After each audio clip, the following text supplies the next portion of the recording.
Assalamualaikum warahmatullahi wabarakatuh. Perkenalkan, nama saya Ngatuna Fikaulia, NPM 2042300066.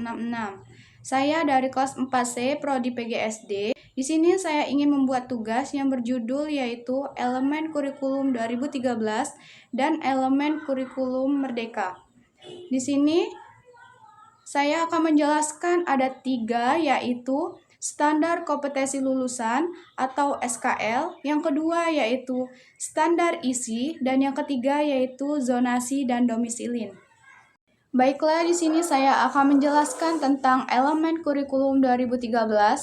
Elemen kurikulum 2013 memiliki beberapa elemen penting, antara lain yang pertama yaitu standar kompetensi lulusan atau SKL. Di sini ada 2 aspek. Yang pertama yaitu menetapkan kompetensi yang harus dimiliki oleh siswa setelah menyelesaikan pendidikan. Dan yang kedua yaitu fokus pada pengembangan karakter, keterampilan, dan pengetahuan.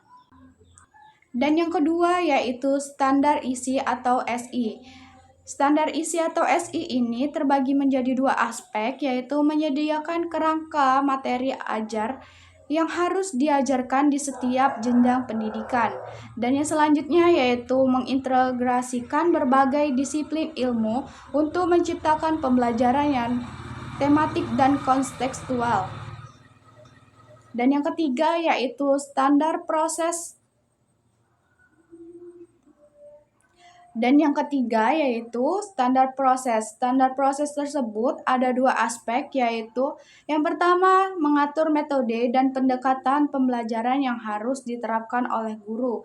Dan yang kedua yaitu menekankan pada pembelajaran aktif, kolaborasi, dan berbasis proyek. Dan yang keempat yaitu standar penilaian. Standar penilaian tersebut ada 2 aspek. Yang pertama yaitu menyusun kriteria dan metode evaluasi untuk mengukur pencapaian kompetensi siswa.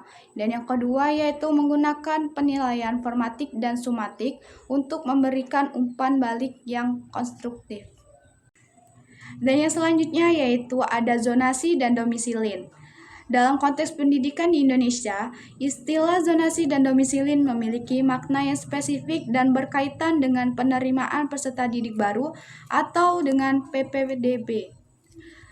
Di sini ada penjelasan zonasi. Yang pertama yaitu merujuk pada kebijakan yang mengatur penerimaan siswa baru berdasarkan di wilayah geografis atau zona tertentu. Dan yang kedua yaitu domisilin. Domisilin tersebut merujuk pada tempat tinggal tetap seorang siswa. Dalam konteks PPDB, domisilin menjadi salah satu syarat penting untuk menentukan apakah seorang siswa dapat diterima dengan sekolah tertentu. Dan penjelasan selanjutnya yaitu elemen kurikulum merdeka. Elemen kurikulum merdeka tersebut menjadi terbagi 3, yaitu yang pertama standar kompetensi lulusan atau SKL. Standar kompetensi lulusan atau SKL tersebut adalah kriteria yang menetapkan kompetensi yang harus dimiliki oleh siswa setelah menyaksikan pendidikan di suatu jenjang. Dalam konteks kurikulum merdeka, SKL mencakup yang pertama yaitu kompetensi inti, dan yang kedua yaitu tujuan pendidikan, dan yang ketiga yaitu pengembangan karakter. Dan yang kedua yaitu standar isi atau SI. Standar isi atau SI ini adalah pedoman yang mengatur materi ajar yang harus diajarkan di setiap jenjang pendidikan.